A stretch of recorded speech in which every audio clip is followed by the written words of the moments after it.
సజీవుడైన యేసు క్రీస్తు నామంలో, త్వరలో రానయున్న యేసు క్రీస్తు నామంలో మనకందరికీ శుభములు. ప్రియులారా, ప్రకటన గ్రంథాన్ని మనము ఆ ఆత్మీయ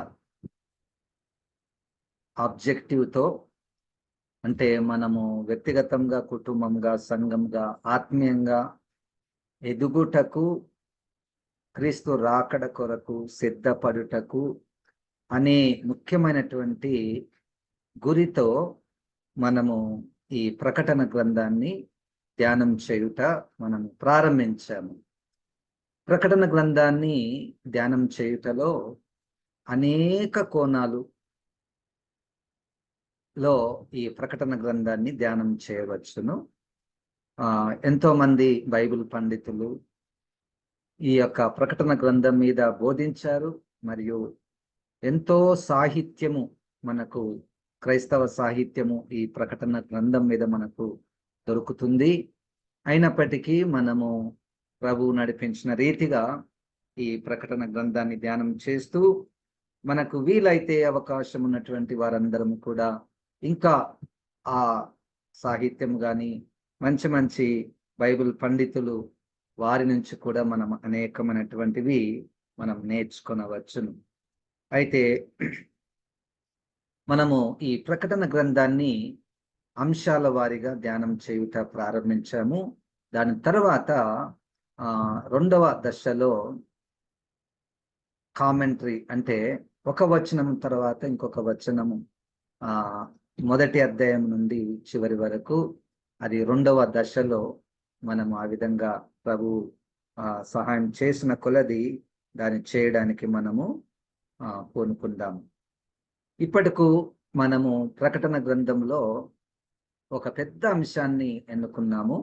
ఆ అంశము ఏమిటంటే యేసు క్రీస్తు. ఇది చాలా సుపరిచితమైనటువంటి మాట. మనకు యేసు క్రీస్తుని గురించి అనేకమైనటువంటి విషయాలు ఇప్పటికే తెలుసు. ఇంకా ప్రకటన గ్రంథములో ఉన్నటువంటి యేసు క్రీస్తుని గురించినటువంటి విషయాలు మనము చూడబోతున్నాము. అయితే ఆ యేసు క్రీస్తులో కూడా రెండు అంశాలను మనము ఇంతకు మునిపే స్టడీ చేశాము. అదేమిటంటే యేసు క్రీస్తు యొక్క రూపము మొదటిది. రెండవది యేసుకు తండ్రి అయిన దేవునికి మధ్య ఉన్న సంబంధము, అది రెండవది చూశాము. ఇప్పుడు మనము మూడవ అంశమును మనం స్టడీ చేస్తున్నాము. అదేమిటంటే యేసుక్రీస్తు మరియు సంఘము. ఇది మనకు కావలసింది ముఖ్యముగా, ఎందుకంటే మనం సంఘం కాబట్టి, ఇది మనకు సంబంధించినటువంటి విషయం కాబట్టి ఇది తప్పకుండా మనం ఇది తెలుసుకోవాలి. మిగిలినటువంటి విషయాలు, 7 బూరలు ఎప్పుడు జరుగుతాయి, లేకపోతే 7 ముద్రలు ఎప్పుడు విప్పబడతాయి, 7 పాత్రలు ఎప్పుడు కుమ్మరించబడతాయి, అపవాది ఎట్లుంటాడు, ఇవన్నీ మనకు తెలియకపోయినా యేసు త్వరగా రాబోతున్నాడు, దాని కొరకు మనం సిద్ధపడి ఉండాలి అన్నటువంటి విషయము వాటితో పోలిస్తే ఇది ముఖ్యమైనటువంటి అంశముగా మనము గుర్తిద్దాము. రైట్. ఇప్పుడు ప్రకటన గ్రంథములో యేసుక్రీస్తు సంఘానికి మధ్య ఉన్న సంబంధములో మొట్టమొదటగా సంఘాన్ని యేసుక్రీస్తు, సంఘం పుట్టుకలో యేసు పాత్ర, అంటే యేసు ద్వారానే సంఘము పుట్టింది అనేది మనం నేర్చుకుని ఉన్నాము. రెండవ విషయము, ఈ సంఘ నాయకులకు యేసుక్రీస్తుకి మధ్య ఉన్న సంబంధాన్ని మనం ఇంతకు మునిపే మనం చూసాము. మూడవది, యేసుక్రీస్తు ఎవరో సంఘము తెలుసుకోవాలి అన్న అంశమును కూడా మనము ప్రకటన గ్రంథము 2-3 అధ్యాయాలలో 7 సంఘాలతో మాట్లాడుతున్నప్పుడు, ఇదిగో ఆదియు అంతము అల్ఫా ఒమేగా అయినటువంటి వాడు చెప్పు సంగతులు ఏవనగా అని సార్ది సంఘ దూతకు రాస్తూ, అంటే యేసుక్రీస్తు తనను గురించి తాను సంఘంతో ప్రకటిస్తున్నాడు, నేను ఎవరినో అని అనేక మాటలు మనం చూస్తాము. రైట్. ఇక నాలుగవది, యేసుక్రీస్తు సంఘాలను అభినందించేవాడు, మెచ్చుకునేవాడు. ఏ ఏ విషయాలను బట్టి యేసుక్రీస్తు ఆ సంఘాలను మెచ్చుకుంటాడు, ఆ అది మనకు తెలియట కూడా మనకు మంచిది. ఒక్కొక్కసారి మనంతకు మనమే ఇది చేస్తే మనకు బాగా ఉంటుంది అని అనిపిస్తుంది. అయితే అట్లా కాక మనం ఎట్లా ఉంటే యేసుక్రీస్తుకి ఇష్టం, ఏ పనులు చేస్తే యేసుక్రీస్తు షబాష్ అంటాడు, బలా నమ్మకమైన దాసుడా అంటాడు, లేకపోతే నాకు తెలుసు మీ యొక్క కష్టము సహనము అని అంటాడు. కనుక ఆ విధంగా మనం ఒక సంఘంగా, చిన్న గుంపైనా పెద్ద గుంపైనా మనం ఒక సంఘంగా ఉన్నాం కాబట్టి దేన్ని బట్టి యేసుక్రీస్తు మనలను మెచ్చుకుంటాడు. 3వ అధ్యాయము 8వ వచనము. ఇది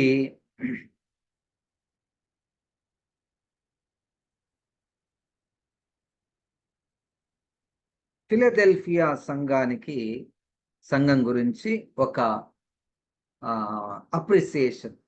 ఫిలదెల్ఫియా సంఘాన్ని చూసి ఏమంటున్నాడు చూడండి, 8వ వచనం. నీ క్రియలను నేను ఎరుగుదును, నీకున్న శక్తి కొంచెమై యుండినను నీవు నా వాక్యమును గైకొని నా నామము ఎరుగననలేదు. ఇదిగో తలుపు నీ ఎదుట తీసి ఉంచి ఉన్నాను, దానిని ఎవడును వేయనేరడు. ఇక్కడ నీ క్రియలు నేను ఎరుగుదును. ఏం క్రియలంటే, నీకున్న శక్తి కొంచెమై ఉండినను నీవు నా వాక్యమును గైకొని నా నామము ఎరుగననలేదు.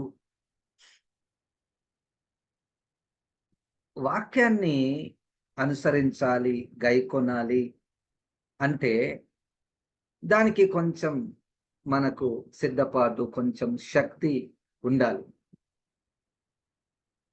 అయితే వీళ్ళకున్నటువంటి ఫిలదెల్ఫియా సంఘంలోకి ఉన్నటువంటి శక్తి కొంచెమైనను వాళ్ళు దేవుని యొక్క వాక్యమును గైకొని దేవుని నామము ఎరుగననలేదు. అంటే మనం ఉదాహరణకి ఇట్లా చెప్పుకోవచ్చు. ఉదాహరణకు ఇక్కడ మన తెలంగాణ ప్రాంతంలో ఉన్నటువంటి తెలుగు వారికి తెలుగులో బైబిలే లేదనుకుందాం. తెలుగులో బైబిలే లేదు. ఎవరో ఎప్పుడో ఒకసారి వచ్చి సువార్తికులు బోధించిపోతున్నారు అనుకోండి. అంటే వాక్యము తెలియదు, వాక్యం ప్రకారం నడుచుకోవాలి అంటే ఎట్లా అంటే, అప్పుడు ఎవరైనా సువార్తికుడు ఫలానా పట్టణంకి వస్తే మనము పరిగెత్తుకుపోయి అవి విని నేర్చుకొని రాసుకొని దాన్ని పాటించడానికి ప్రయత్నం మనం చేసినాం అనుకోండి, అప్పుడు యేసయ్యకు అనిపిస్తుంది, అరే రే రే వీళ్ళకు వాక్యం లేదు, కానీ వాళ్ళ వాళ్ళ భాషలో వాక్యం లేదు, అయినప్పటికీ వాళ్ళు ఎంత ఉత్సాహంగా ఉన్నారు, వాళ్ళకున్నటువంటి శక్తి కొంచెమైనను వాళ్ళు వాక్యాన్ని గైకుంటున్నారే అన్నటువంటి మాట. ఇక ఈ ఫిలదెల్ఫియా సంఘములో ఉన్నటువంటి వారికి శక్తి కొంచెమై ఉన్ననంటే ఏమి శక్తి, ఎటువంటి శక్తి కొంచెముగా ఉన్నది, తక్కువగా ఉన్నది? మేబీ ఆర్థికంగా తక్కువగా ఉన్నారా, పేదలుగా ఉన్నారా, లేకపోతే భౌతికంగా బుద్ధి చాలా, అంటే కొండ ప్రాంతపు మనం అనుకుంటాం కొండ ప్రాంతంలో నివసిస్తున్నటువంటి వారికి అంత తెలివి బుద్ధి ఉండదు, అటువంటి వారా? మనకు తెలీదు. కాబట్టి అయినప్పటికీ వీళ్ళకున్నటువంటి శక్తి కొంచెమైనను వారు దేవుని యొక్క వాక్యమును గైకొన్నారు. దాన్ని బట్టి దేవుడు మెచ్చుకుంటాడు. అటువంటి వాళ్ళు చాలాసార్లు మనకు తారసపడుతుంటారు. నాకు తెలుసు ఒక వ్యక్తి, ఆ వ్యక్తి ఒక 3వ తరగతో 4వ తరగతో చదువుకున్నాడు. ఆ వ్యక్తికి కళ్ళు సరిగ్గా కనపడవు. ఒకప్పుడు చాలా సంవత్సరాల కిందట ఇంకా తెలుగు తప్ప వేరే భాషనే రాదా వాళ్ళకి. వాళ్ళు ఒక వ్యాపారం చేసుకునేటువంటి వాళ్ళు, ఈ స్టీల్ సామాను వీధులు వెంబడి తిరిగి అమ్ముకునేటటువంటి వాళ్ళు క్రీస్తుని నమ్ముకున్న తర్వాత నేను చెప్పగలను, ప్రత్యక్షంగా చూసిన వ్యక్తి ఒక పెద్ద పట్టణంలో ఉన్నటువంటి పెద్ద చర్చిలో ఉన్నటువంటి విశ్వాసులు, పాస్టర్ల కంటే ఎక్కువ వాక్యం గురించి తెలిసినటువంటి వ్యక్తి ఆ వ్యక్తి. ఎక్కడ ఏ పుస్తకంలో ఏ అధ్యాయంలో ఏ వచనం ఉంది ఆయన చెప్పేస్తాడు. వాళ్ళకున్న శక్తి కొంచెమైనను వారు వాక్యమును గైకొన్నారు. వాళ్ళు దేవుని నామమును గట్టిగా పట్టుకున్నారు. అటువంటి వారిని బట్టి దేవుడు మెచ్చుకుంటున్నాడు. రైట్. వింటున్నప్పుడే మనం ఏదైనా కొన్ని పాఠాలను మనం నేర్చుకోవాలి. చూడండి, ప్రకటన గ్రంథం, బైబిల్ స్టడీ అంటేనే ఏదో కొత్త కొత్త విషయాలు మనం తెలుసుకోవాలి అన్నటువంటిది మాత్రమే కాక, మనల్ని యేసుక్రీస్తు చూస్తున్నాడు కాబట్టి మన మంచి ఉద్దేశము, నేను ఆత్మీయంగా ఎదగాలని ఉద్దేశంతో ముందుకు వెళ్దాము. దేవుడు మనకు మన అవసరత కొద్దీ క్రొత్త విషయాలు మనకు బయలుపరుస్తాడు. రైట్. నెక్స్ట్ 10వ వచనం. ఇదే ఫిలదెల్ఫియా సంఘానికి మాట్లాడుతూ మెచ్చుకుంటున్నాడు. నీవు నా ఓర్పు విషయమైన వాక్యమును గైకొంటివి గనుక భూనివాసులను శోధించుటకు లోకమంతటికి రాబో శోధన కాలంలో నేను నిన్ను కాపాడేదను. ఈ వాక్యానికి ఓర్పు విషయమైన వాక్యం అంటారు. అంటే నాకు అనిపిస్తుంది, వాక్యాన్ని గైకొనాలంటే చాలా ఓర్పు ఉండాలి. ఓర్పు విషయమైన వాక్యమును. అందుకని ఈ ప్రకటన గ్రంథములో ఆ 14వ అధ్యాయములో పరిశుద్ధుల ఓర్పు ఇక్కడ కనపడును అంటే, అపవాది ద్వారా, క్రూర మృగము ద్వారా, అబద్ధ ప్రవక్త ద్వారా భవిష్యత్తులో మరియు ఇప్పుడు శోధనలకు గురైనటువంటి సమయంలో వెనకకి తిరగక, పడిపోక, ఓర్పు కలిగి వారు వాక్యమును గట్టిగా పట్టుకుంటారు. ఏ స్థితిలో కూడా వారు వెనుదిరగనటువంటి వారుగా ఉంటే, యేసయ్యకు వాళ్ళంటే చాలా ఇష్టం. ఆ సంఘం అంటే యేసయ్యకు చాలా ఇష్టం. ఆ సంఘంలో వాక్యమును ఎంత ఇష్టపడతారో అంటే, కేవలం వినడం కాదు, కేవలం బోధించుటకు మాత్రమే కాదు, పాటించుట. అందుకనే గై కొనుట అనేటువంటి అర్థం ఏమిటంటే 1:3 కూడా ఉంటది ప్రకటనలో. కీపింగ్ అంటారు అనమాట. అంటే గై కొనుట అంటే దాని ప్రకారము నడుచుట. సో ఓర్పు విషయం అనేటువంటి వాక్యమును గైకొన్నటువంటి ఫిలదెల్ఫియా సంఘాన్ని యేసుక్రీస్తు మెచ్చుకుంటున్నాడు. ఇప్పుడు లవదోకియా సంఘము 14వ వచనంలో ప్రకటన 3:14. లవదోకియాలో ఉన్న సంఘపు దూతకు ఇలా వ్రాయును, ఆమెను వాడును నమ్మకమైన సత్య సాక్షి, దేవుని సృష్టికి ఆదినైన వాడు చెప్పు సంగతులు ఏవనగా, నీ క్రియలని నేను అరుగుదును, నీవు చల్లగానైనను వెచ్చగానైనా లేవు, నీవు చల్లగానైనను వెచ్చగానైనను ఉండిన మేలు. ఇది హెచ్చరిక. ఇది తర్వాత అంశంలో మనము చూడబోతున్నాము. సరే, దీంతో మనము ఒక చిన్న అంశాన్ని ముగించాం. అదేంటంటే యేసుక్రీస్తు సంఘాలను మెచ్చుకుంటాడు. Next point, 5వది. సంఘములో ఉన్న తప్పిదాలను, లోపాలను, సవాళ్లను చూపించేవాడు.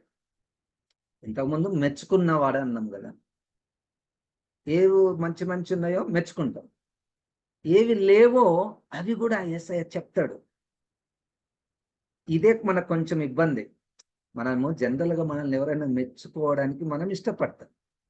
కరెక్టే, మనలో ఉన్నటువంటి మంచి విషయాలు, తలాంతులు, గొప్ప విషయాలు ఏమి మనం సాధించినటువంటి ఉంటే ఇతరులు గుర్తించాలని, పొగడాలని, మెచ్చుకోవాలని మనం ఇష్టపడతాం. అట్లనే యేసుక్రీస్తు కూడా చేస్తాడు.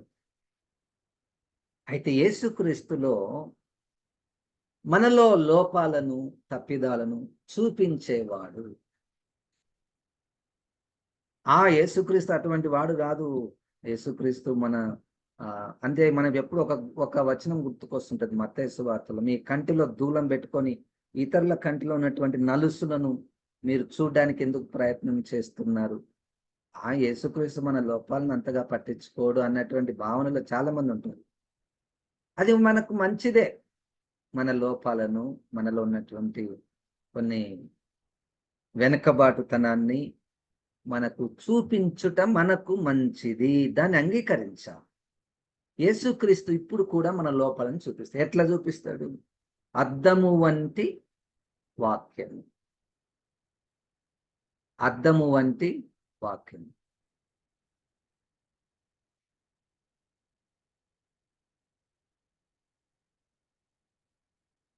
దేవాని దివ్య వాక్యము ఇవిగా మాకు దొరికెను.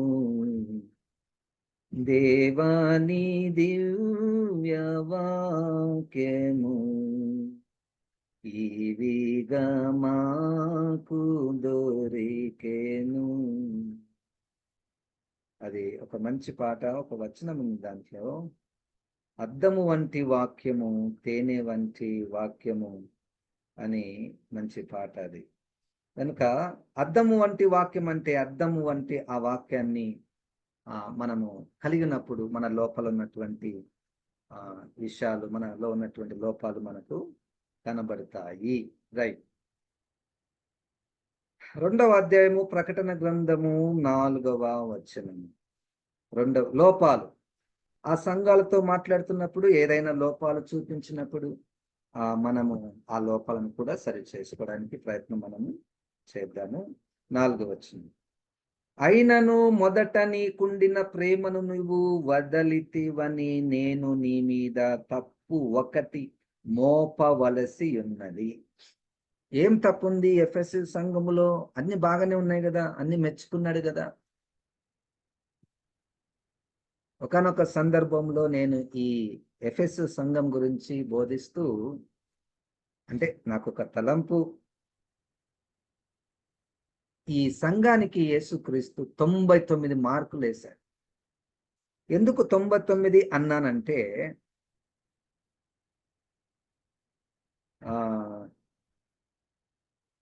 నీ మీద తప్పు ఒకటి మోపవలసి ఉన్నది. ఒకటే ఉంది, ఒక్కటే తప్పు ఉంది సంఘంలో. అమ్మా ఒక్కటే అంటే ఇప్పుడు ఎవరికి ఎన్ని మార్కులు వచ్చినట్టు? ఎందుకంటే సంపూర్ణ సంఘం కొరకే కదా యేసుక్రీస్తు రాబోతున్నాడు. అయితే 99 మార్కులు వచ్చింటాయి దీనికి. అయితే ఇప్పుడు తప్పు, మొదటి ప్రేమను నీవు వదలితివి.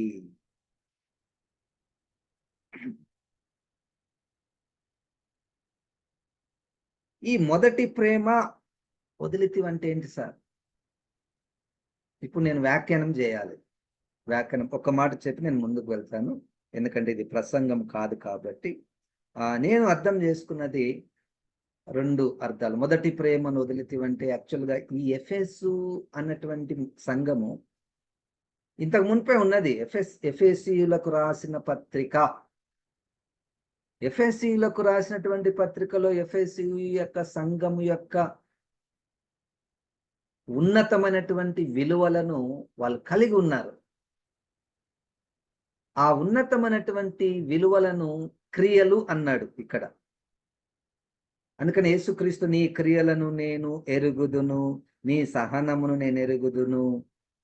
అయితే వీళ్ళు ఆ క్రియలు ఇంతకుముందు చేస్తున్నటువంటి క్రియలు ఇప్పుడు చేయడం లేదు. అందుకని నీవు ఏ స్థితి నుంచి పడితీవో అది జ్ఞాపకం చేసుకుని మారు మనసు పొంది ఆ మొదటి క్రియలను చేయి. మొదటి ప్రేమ వదిలితివి, మొదటి క్రియలను చేయము. అంటే ప్రేమ అంటే క్రియలు. సరే, దాని తర్వాత విషయము ఇప్పుడు మన అంశంలో యేసుక్రీస్తు సంఘంలో ఉన్నటువంటి తప్పిదాలను, లోపాలను చూపించే ఇప్పుడు మనం వింటున్నటువంటి సమయానికి కూడా నీలో ఉన్న తప్పు యేసయ్య చూపిస్తున్నాడు. నాలో ఉన్న తప్పు నాకు బాగా తెలుసు. నీ కుటుంబంలో ఉన్న తప్పు, లోపము నీకు తెలుసు. నీకు తెలుసు అంటే యేసయ్య చూపిస్తేనే తెలుస్తుంది, లేకపోతే మనకు వీఆర్ ఆల్ పర్ఫెక్ట్. ఎవరైనా మనలో తప్పు ఉంది వాళ్ళకి మనకు అనిపించినా మనకేమనిపిస్తుంది అంటే వెంటనే యేసయ్య లేకపోతే, పరిశుద్ధాత్మ దేవుడు ఒప్పించకపోతే నాలో తప్పు ఉందా? అవును ఉంది. ఎంతమందిలో లేదు? ఎంతమందిలో లేదు అన్నటువంటి మనసు మనల్ని మనము డిఫెండ్ చేసుకుంటాం. ఎవరు చేయరు సార్ అట్లా అని.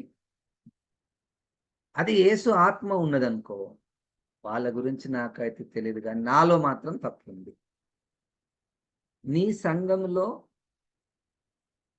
ప్రేమ, మొదటి ప్రేమ అంటే మొదటి క్రియలు లేవు అన్నటువంటిది యేసయ్య మాత్రమే చూపిస్తాడు. అదొక లోపం. రైట్, నెక్స్ట్ 14వ వచనం.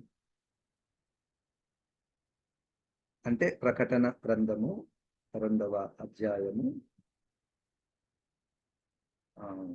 పెర్గమ సంఘము. అయినను నేను నీ మీద కొన్ని తప్పిదములు మోపవలసి ఉన్నది. పెర్గమ సంగమ, అవేవనగా విగ్రహములకు బలి ఇచ్చిన వాటిని తినునట్లును, జారత్వము చేయునట్లును, ఇశ్రాయేలులకు ఉరి ఒడ్డుమని బాలాకునకు నేర్పిన బిలాము బోధను అనుసరించువారు నీలో ఉన్నారు. ఇప్పుడు ఈ పెర్గమ సంఘానికి ఎన్ని మార్కులు పోయినాయి అంటే 2 మార్కులు పోయినాయి. 98 మార్కులు వచ్చాయి. ఇప్పుడు ఆ ఎఫెసు సంఘానికి 1 మార్కు పోతేనే, అది నువ్వు ఆ 1 మార్కు నీకు రాకపోతే నీ దీపస్తంభాన్ని తీసేస్తాను అన్నవాడు, ఇక పెర్గమ సంఘానికి 2 మార్కులు పోతేంది, 30 మార్కులు పోతేంది. మొత్తానికి సంఘానికి 100కి 100 మార్కులు రావాలన్నదే బైబిల్ యొక్క సారాంశం. దాని కొరకు మనము ప్రయాసపడుతున్నాం. రైట్. సో కొన్ని తప్పిదములు అంటే 2, విగ్రహములకు బలి ఇచ్చిన వాటిని తిననట్లు, జారత్వం చేయనట్లు, ఇశ్రాయేలులకు ఉరియొడ్డుమని బాలాకునకు నేర్పిన బిలాము బోధ. ఇదిగో నువ్వు నన్ను ఇశ్రాయేలును శపించమని ఒకవైపు చెప్తున్నావయ్యా బాలాకు రాజా, కానీ దేవుడు నన్ను వాళ్ళని దీవించమని చెప్తున్నాడు. ఒకటే ఒక మార్గము, ఇజ్రాయేలును పడగొట్టాలంటే వాళ్ళకు 2 నేర్పియాలి. విగ్రహాలకు బలిచ్చినటువంటి వాటిని తినిపియాలి, జారత్వమును చేపి. ఈ 2 ఇప్పుడు నాలో ఉన్నాయా? విగ్రహాలకు బలిచ్చినటువంటి వాటిని దాదాపుగా మనం తినము. ఒకవేళ తింటున్నారనుకోండి, ప్రభువే మనకు సహాయం చేయాలి. ఆ మధ్య కాలంలో ఒక ముసలి ఆయన నాకు ఫోన్ చేశారు. వాళ్ళ ఇంట్లో ఆయన ఒక్కడే నమ్ముకున్నాడు, చదువు రాదు. పాస్టర్ గారు, మా ఇంట్లో మా బంధువుల పెండ్లి అవుతుంది, నేను పోవాలనా వద్దాను. నేను వెంటనే పోయా అన్నాను. పోవచ్చు అంటే, అమ్మో అక్కడ పోతే అన్ని విగ్రహాలకు అర్పించి భోజనాలు పెడతారు సార్ అన్నాడు. అది నాకైతే పోబుద్ది అయితే లేదన్నాడు. మళ్ళా చూడండి, నాకైతే అంటే ఆయన ఒక ముసలాయన అయినప్పటికీ ఒక ఫంక్షను, ఒక ఉత్సవము, ఒక వివాహము, బంధువులు, మంచి భోజనము, వీటన్నిటినీ ఆయనలో ఉన్నటువంటి వాక్యం మింగేసింది. హల్లెలూయా. అంటే మనము సాధారణంగా ఎవరైనా మనల్ని ఇన్వైట్ చేస్తే వెళ్ళిపోతాం కదా, వెళ్ళిపోయి ఏమంటే చేస్తుంటారు. మనం కాదు కానీ కొంతమంది అట్లా చేస్తారు. కానీ దేవునికి స్తోత్రం, అటువంటి విశ్వాసంలో ఉన్నటువంటి వారు ఉన్నారు. జారత్వము ఒక లోపం. వ్యక్తిగతంగా నాలో జారత్వం ఉంటే ప్రభువు ఇప్పుడే చూపిస్తున్నాను, అదొక లోపము. సంఘంలో ఉన్నటువంటి, సంఘం అంటే నాతోనే ప్రారంభం, నా కుటుంబంతోనే ప్రారంభం. నీ కుటుంబంలో జారత్వం ఉందా? ఆ జారత్వానికి నానా రకాలైనటువంటి పేర్లు, నానా రకాలైనటువంటి రేంజ్ ఉంటది. చాలా రేంజ్ ఉంటుంది. సంఘంలో జారత్వం ఉందా?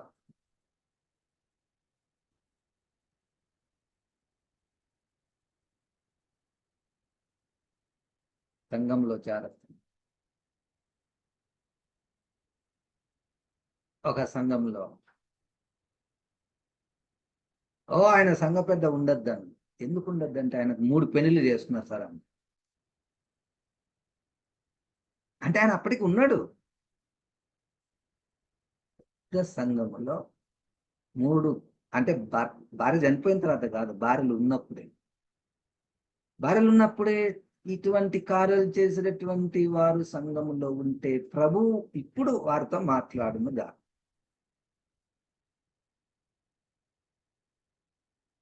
పొరపాటు అయిన సార్ మనం ఏం చేయాలంటే, నువ్వు ఆ స్థాయిలో అక్కడ ఉండకూడదు. నువ్వు ఏదో ప్రభువు నీకు సాయం చేస్తాడు దాని నుంచి బయటికి రావడానికి. విగ్రహాలకు బలి ఇచ్చినటువంటి ఇదే 15వ అధ్యాయంలో అపోస్తుల కార్యంలో కూడా సంఘ పెద్దలు తీర్మానం తీస్తారు. యెరూషలేము సంఘములో, యెరూషలేము నుంచే కదా సువార్త ప్రకటింపబడి అనేక సంఘాలు కట్టబడ్డాయి ఆది సంఘంలో. అయితే వాళ్ళందరూ ఒక రెజల్యూషన్ సంఘం నుంచి అన్ని సంఘాలకు పంపించి, మన సంఘాలలో ఎవడు కూడా విగ్రహాలకు బలిచ్చినటువంటి వాడిని తినకూడదు, వాళ్ళని ఫంక్షన్లకు పంపకండి, ఆ ఊర్లో జరిగేటటువంటి ఉత్సవాలు అవన్నీ చేస్తుంటారు. ఇక్కడ పెద్ద తల్లి సంఘం నుంచి ఒక ఆజ్ఞ పేతురు గారు, యాకోబు గారు వాళ్ళందరూ రాసి పంపించి పౌలు శీలలతో పంపించారు. కాబట్టి ఆ విగ్రహాలకు బలిచ్చినటువంటి వాటిని తినకండి, మీ సంఘంలో జారత్వం ఉందేమో చూసుకోండి, ఎందుకంటే అటువంటిది ఇంతకుముందు బిలాము టైంలో జరిగింది, దానికి దూరంగా ఉండండి అని అక్కడ మనము చూస్తాం.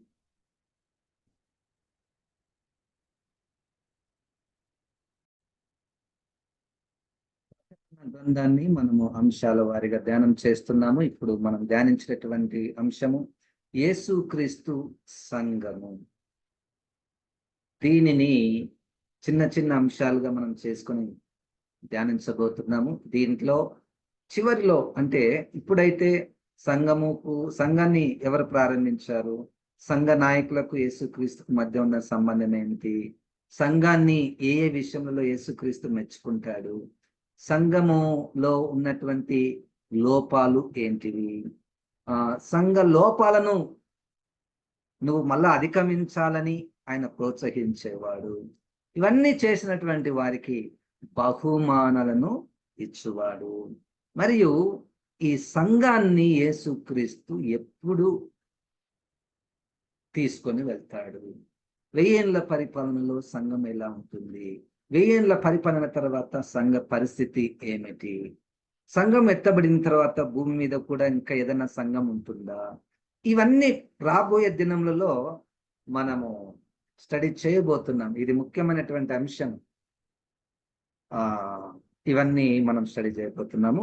ఇప్పుడైతే చిన్న చిన్న అంశాలతో మనము ధ్యానిస్తున్నాం. సరే, ఇప్పుడు లోపాలను చూపించేవాడు, 2వ అధ్యాయము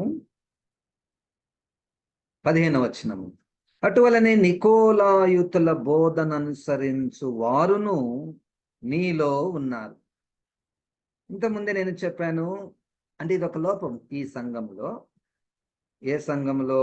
ఇది ఫిలదెల్ఫియా పెర్గమా సంఘం.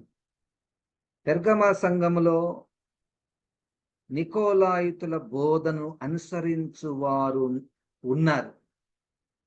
ఈ నికోలాయితుల బోధలు అంటే బైబిల్లో నేరుగా నాకైతే జవాబు కనపడలేదు. వ్యాఖ్యానకర్తలు ఈ నికోలాయితుల బోధలు ఇవి అయ్యుండొచ్చు, అవి అయ్యుండొచ్చు అని చెప్తారు. కానీ మనకు బైబిల్లో లేదు కాబట్టి నేను దాన్ని సైలెంట్గా ఉంటాను. ఒకవేళ మీకు తెలిసి ఉంటే మీరు తర్వాత 8 గంటల తర్వాత మనము మాట్లాడుకునే సమయంలో మనం మాట్లాడవచ్చు. నాకు తెలిసి ఇంతకుముందే దాని గురించి డిస్కషన్ అయింది మనకు. సరే, సో ఏదో ఒక సిద్ధాంతపరమైనటువంటి లోపము, బోధలు, తప్పుడు బోధలు, నికోలాయితుల బోధలు నీ సంఘములో ఉన్నాయి, జాగ్రత్త. అబద్ధ బోధలు రోజు రోజుకి ఎక్కువైపోతున్నాయి. ఇప్పుడున్నటువంటి సంఘానికి కూడా ఆ సవాలు ఉన్నది. నెక్స్ట్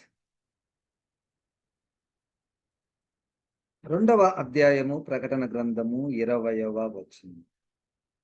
ఇక్కడ మనము తుయతైర సంఘములో ఒక లోపం. ఏం లోపాలను చూడండి. ఆయనను నీ మీద ఒకటి నేను మోపవలసి ఉన్నది, ఏమనగా తాను ప్రవక్త్రినని చెప్పుకొనుచున్న యెజెబెలను స్త్రీని నీవుండనిచ్చుచున్నావు, జారత్వము చేయుటకును విగ్రహములకు బలి ఇచ్చిన వాటిని తినుటకును అది నా దాసులకు బోధించుచు వారిని మోసపరుచుచున్నది. ఇంతకుముందున్నటువంటి ఒక సంఘము వలె ఇక్కడ ఈ సంఘంలో ఒక స్త్రీ ఉంది. స్త్రీ అంటే మగవాళ్ళకు వేరుగా ఉన్నటువంటి స్త్రీ కాదు, ఇది కాదు కాదు కాదు. యాక్చువల్గా యెజెబెలు అనేటువంటిది ఒక చీకటి ఆత్మ, ప్రేరేపించుచున్నది. అది వాటిని తినుటకు నా దాసులకు బోధించుచు వారిని మోసపరుచుచున్నది. ఈ యెజెబెలు ఎవరు అంటే, మనకు యెజెబెలు, కానీ తన పేరేం పేరు తెలుసా? ప్రవక్త్రి.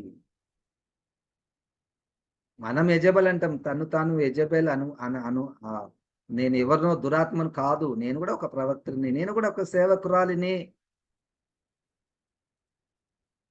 యెజెబెలు ఆత్మ ఎప్పుడు కూడా బయట నుంచి రాదు, లోపల నుంచే వచ్చే ప్రమాదం ఎక్కువ. సేవకుల పేరు మీద వచ్చి జారత్వం చేయుటకు, విగ్రహాలకు బలిచ్చినటువంటి వాటిని తినుటకు బోధిస్తూ. ఎట్లా బోధిస్తుంది? ఎంత సులువుగా అన్ని తినచ్చు సార్, వాక్యంలోనే ఉంది కదా. నీ ముందు ఏది పెట్టినదో ప్రార్థన చేసుకుని కృతజ్ఞతాస్తుతులు చెల్లించి అనుమానించక నువ్వు తిను. విగ్రహంలో ఏమీ లేదు, విగ్రహంలో ఏమీ లేదు. మోసపరచుచున్నది. ఈ విగ్రహాల వెనుక దయ్యము ఉన్నది అని 10వ అధ్యాయం 1 కొరింథీయులకు రాసినటువంటి పత్రికలో మనం స్పష్టంగా మనం చూస్తాము. గనక ఈ కొంతమంది స్త్రీలు కానీ పురుషులు కానీ సేవకులు విగ్రహాలకు బలిచ్చినటువంటి వారిని తిన్నట్లను జారత్వము చేస్తే, నేను ఆ బోధ విన్నా చాలా సంవత్సరాల కిందట. ఒక ఆయన మాకందరికి మీటింగ్ పెట్టి అప్పుడు ఆయన ఏం చెప్పాడంటే, ఈ శరీరముతో మనం చేసినటువంటి తప్పులు మన రక్షణను తొలగించలేవు. ఆత్మగద రక్షించబడేది. ఈ శరీరం ఏమి పరలోకమునకు పోదు కదా. ఈ శరీరంతో ఏమి చేసినా మన రక్షణకు ప్రమాదము ఏమీ లేదు అన్న బోధలు, ఎన్నో బోధలు.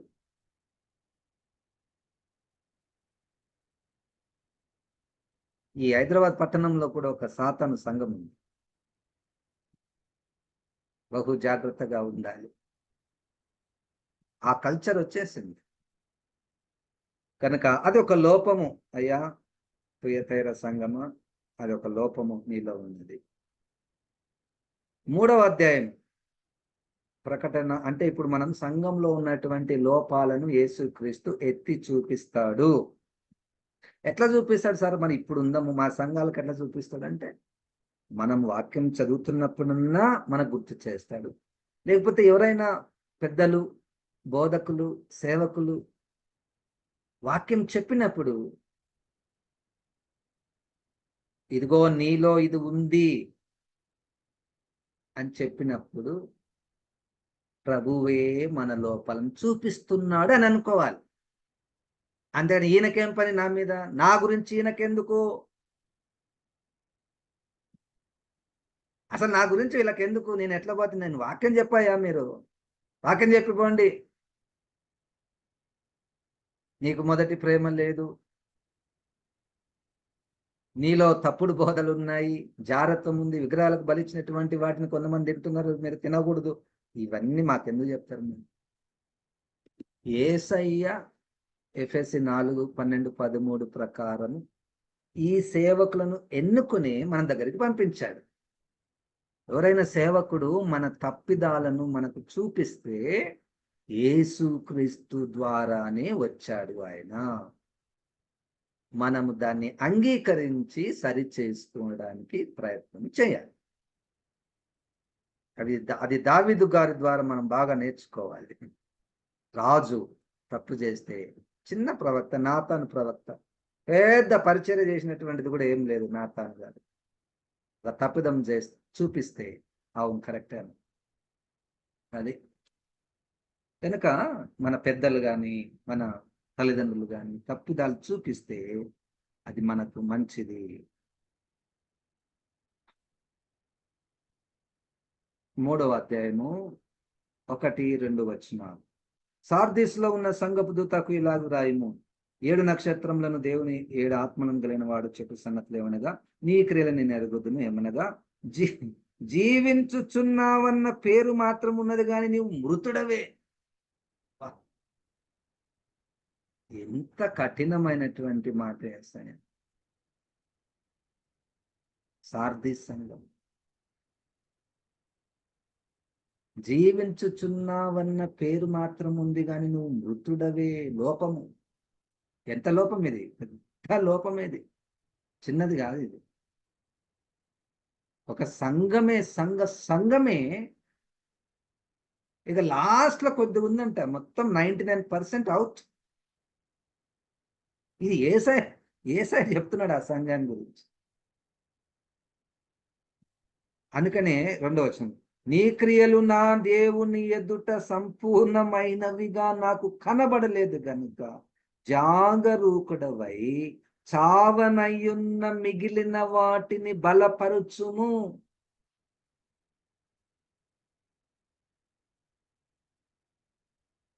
దేవుని ఎదుట మన క్రియలు సంపూర్ణంగా కనబడలేదు.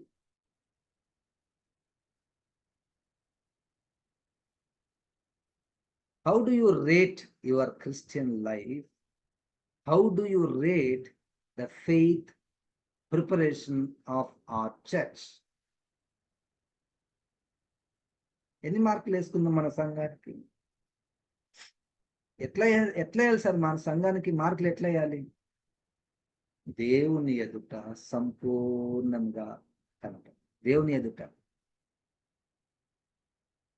మరి ఈ సార్థి సంఘం ఏం చేసిందో, ఎట్లా ఉందో మనకు కానీ, నువ్వు జీవించుతున్నావన్న పేరు మాత్రం ఉంది కానీ నీవు మృతుడవే. కఠినమైనటువంటి లోపము చెప్పే విషయంలో ఇది కూడా ఒకటి నేర్చుకుందాం. యేసుక్రీస్తు లోపం చెప్పే విషయంలో ప్రేమగా చెప్పేది ఒక కోణము, గద్దించి కఠినముగా చెప్పేది కూడా ఉంది. ఈ రెండోది చాలాసార్లు మర్చిపోతుంటాం. యేసుక్రీస్తు దయామయుడు, దీర్ఘశాంతుడు, కృపగలవాడు, ఎంత ప్రేమ మనల్ని ఓర్చుకుంటాడు. ఇదిగో నీలో కొంచెం జారత్వం ఉంది, సరి చేసుకోండి అనేది ఎట్లుంది? నీలో జారత్వం ఉంది, నువ్వు జారత్వం నుంచి బయటికి రాకపోతే నీ దీపస్తంభాన్ని నిన్ను తీసివేస్తా, నిన్ను నరకంలో వేసేస్తా అనే మాట ఎట్లుంది? రెండో మాట ఎట్లుంది? కఠినంగా ఉంది కదా. అది యేసయ్య పద్ధతే. మనం యేసయ్యకు ఎన్నెన్నో పద్ధతులు మనం ఆపాదిస్తాం. అట్లా చెప్పాడు యేసయ్య. అమ్మ చాలా ప్రేమమయుడు అనుకుంటాం.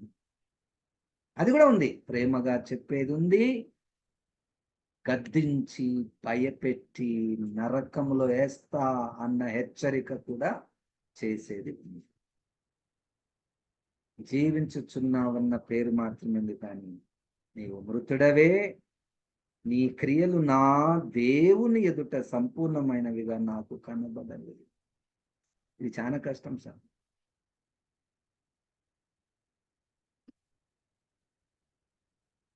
నా దేవుని ఎదుట. ఒక ఆయన పాట పాడి వచ్చి, నేను ఎట్లా పాడినా ఈరోజు పాట, ఎట్లా వచ్చింది నా పాట? ఈ ప్రశ్న దేవుని దగ్గర పెట్టినామనుకో, అది సంపూర్ణంగా కనబడుతుందా ఆ మాట? దానికి ఏమైనా మార్కులు వస్తాయా? ఇక్కడైతే నీకు ఫుల్ మార్కులు, చప్పట్లు వస్తాయి, ఫోటోలు వస్తాయి, వీడియోలు వస్తాయి, వాట్సాప్లో, యూట్యూబ్లో లైకులు, కామెంట్స్, ఎన్ని మార్కులు. అదే దేవుని ఎదుటకు పోతే ఆ తలంపే జీరో అయిపోతుంది.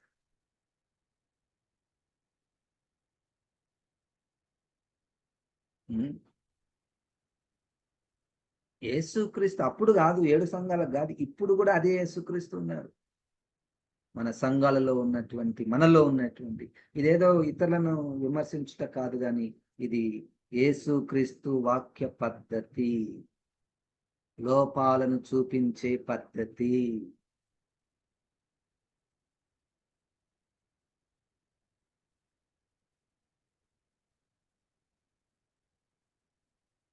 తర్వాత 15వ వచనం, 3వ అధ్యాయము 15వ వచనం, ప్రకటన గ్రంథము 3:10. మనం ఏం నేర్చుకుంటున్నామంటే, యేసుక్రీస్తు సంఘము అన్నటువంటి అంశంలో యేసుక్రీస్తు సంఘంలో ఉన్నటువంటి లోపాలను చూపించేవాడు.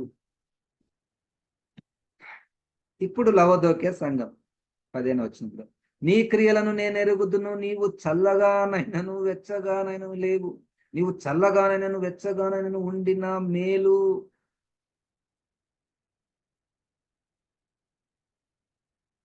నీవు వెచ్చగానైనను చల్లగానైనను ఉండక నులివెచ్చగా ఉన్నావు గనుక నేను నిన్ను నా నోట నుండి ఉమ్మి వేయనుద్దేశించుచున్నాను.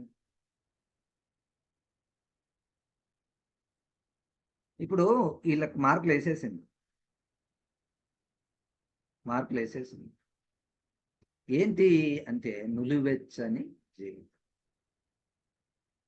ఇప్పుడు అక్కడ లవదోకియా సంఘం గురించినటువంటి విషయాలు నేను బోధించడం మీరు రాసుకోండి, అది అబ్జెక్టివ్ ఆఫ్ బైబిల్ స్టడీ కాదు,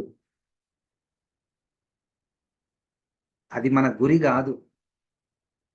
వాటిని చేస్తూ నేను నాలో ఏదైనా మార్పు రావాలనా అన్నటువంటిది గురి. ఇంతకన్నా అద్భుతమైనటువంటి బైబిల్ స్టడీ చేసే వాళ్ళు ఉన్నారు, నేను అంతగా చేయలేను. లోతైనటువంటి మర్మాలు, ఆ భాష, గ్రీకు భాష, హీబ్రూ భాష, దాని యొక్క కల్చరు, దాని యొక్క పరిస్థితులు, అసలు ఈ సంఘాలు ఇప్పుడు ఎక్కడెక్కడ ఉన్నాయి, వాటి పేర్లు ఎక్కడెక్కడ మారిపోయాయి, ఈ సంఘం ఎవరు ప్రారంభించారు, ఇవన్నీ టెక్నికల్ ఇన్ఫర్మేషన్ మనం ఎంతగానో తెలుసుకునే అవకాశం ఉన్నది. తెలుసుకోవడంలో తప్పు లేదు, కానీ దాని నుండి సారము, ఫలితము, రిజల్ట్ ఏంటంటే మనం దానికి కనెక్ట్గా ఉండాలి. అది పాయింట్.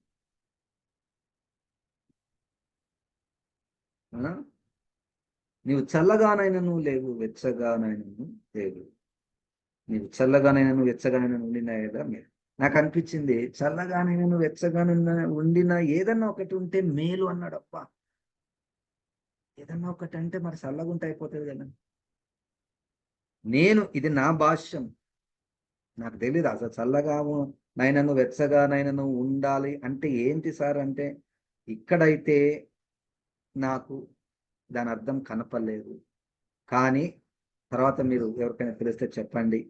నేను అనుకున్న అర్థం ఏమిటంటే, చల్లగానైనను అంటే అసలు యేసుక్రీస్తు ఎవరో తెలియదు, క్రీస్తుని అంగీకరించలేదు. చల్లగా ఉన్నారనుకోండి, దట్స్ గుడ్. యేసుక్రీస్తుని ఎవరు కూడా నమ్ముకోలేదనుకో, రోమా 2 ప్రకారము వాళ్ళ మనస్సాక్షిని బట్టి వాళ్ళకు తీర్పు ఉంటుంది. ఎందుకంటే దేవుడు న్యాయవంతుడు కదా.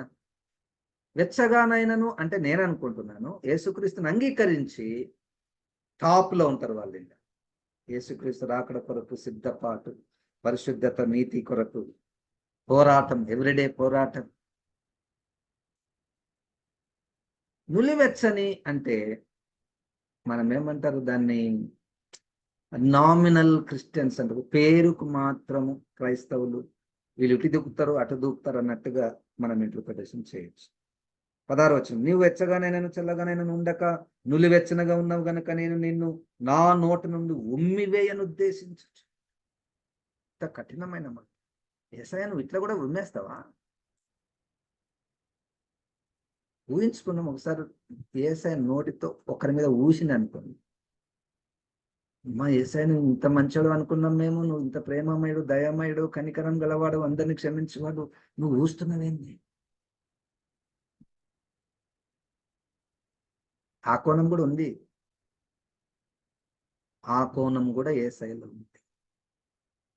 నిన్ను నా నోటి నుండి ఉమ్మేస్తా అంటే మన మీద ఉయ్యడం కాదు, మన మీద ఉయ్యడం. ఇంకా దాన్ని, ఇది నాకు అవసరం లేదు, ఇది నాకు అంత గలీజుగా అనిపిస్తుంది. మనం ఏదన్నా ఊస్తే అది మనం బయటకు పోవాలనే కదా ఇష్టపడేది. ఊసిన తర్వాత మళ్ళీ దాని దగ్గరకు పోయి చూసే అవకాశం ఉండదు, మళ్ళీ దాన్ని తీసుకొని తినే అవకాశం అసలే ఉండదు. అంత కఠినమైన మాట యేసయ్యనే. ఇది ఎప్పుడు 2000 సంవత్సరాల క్రితం రంగాలకు. అది వింటున్నప్పుడు నా జీవితాన్ని నేను చూసుకోవాలి, నా కుటుంబ జీవితాన్ని నేను చూసుకోవాలి. ఎంత పోరాటం ఉండాలి. ఆత్మదేవుడు మనకు అటువంటి పోరాటం ఇస్తాడు ఈ వాక్యాలు వింటుండగా. 17వ వచనం, నువ్వు దౌర్భాగ్యుడవును, దిక్కు మాలిన వాడువును, దరిద్రుడు, గుడ్డివాడవు, దిగంబరుడవు ఉన్నావని ఎరుగక. ఇవన్నీ తిట్లు. దరిద్రుడు అంటుంటాం మనం, దుర్మార్గుడా, దిక్కుమాలిన వాడవరు అని వాళ్ళు. యేసయ్యనే యేసయ్యనే మనల్ని చూచి ఈ మాటలు మాట్లాడుతూ, అసలు నులివెచ్చని జీవితం అంటే ఏంటి అనే దానికి ఇక్కడ ఒక మీనింగ్ దొరుకుతుంది మనకు. ఏంది అంటే, నీవు ఎరగక నేను ధనవంతుడను, ధనవృద్ధి చేసి ఉన్నాను, నాకేమి కొదువ లేదని చెప్పుకొనుచున్నాను. వాళ్ళే అంట ఇల్లు.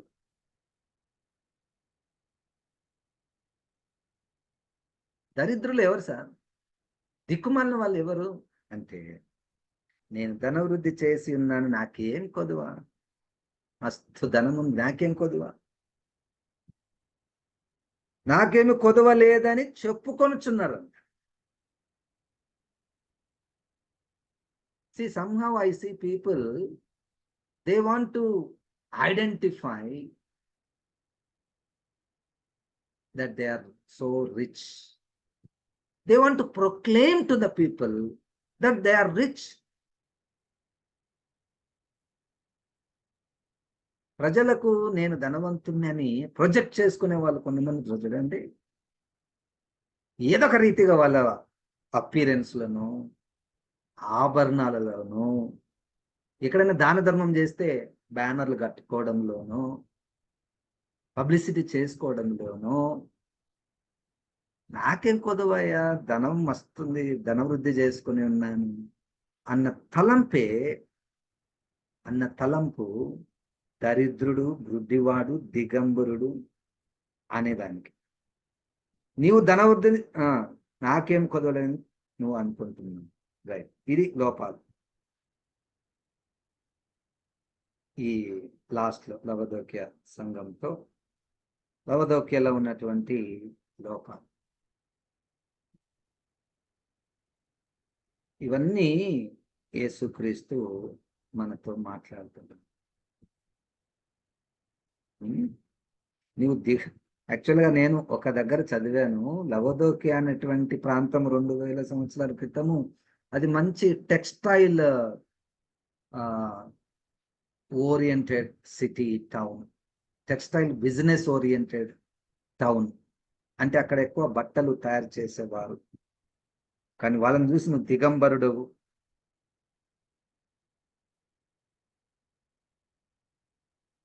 They were very rich people, really they were very rich.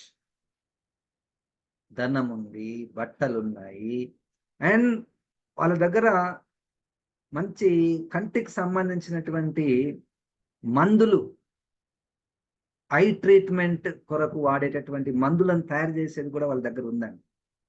అది మనకు బైబిల్లో లేదు, కానీ నేను జస్ట్ చెప్తున్నాను.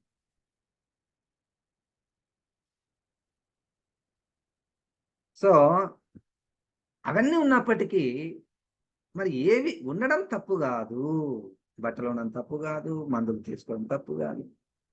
కానీ నాకేం కొదువా, నేను ధనవంతుడను, నాకేం కొదువా అని అనుకోవడమే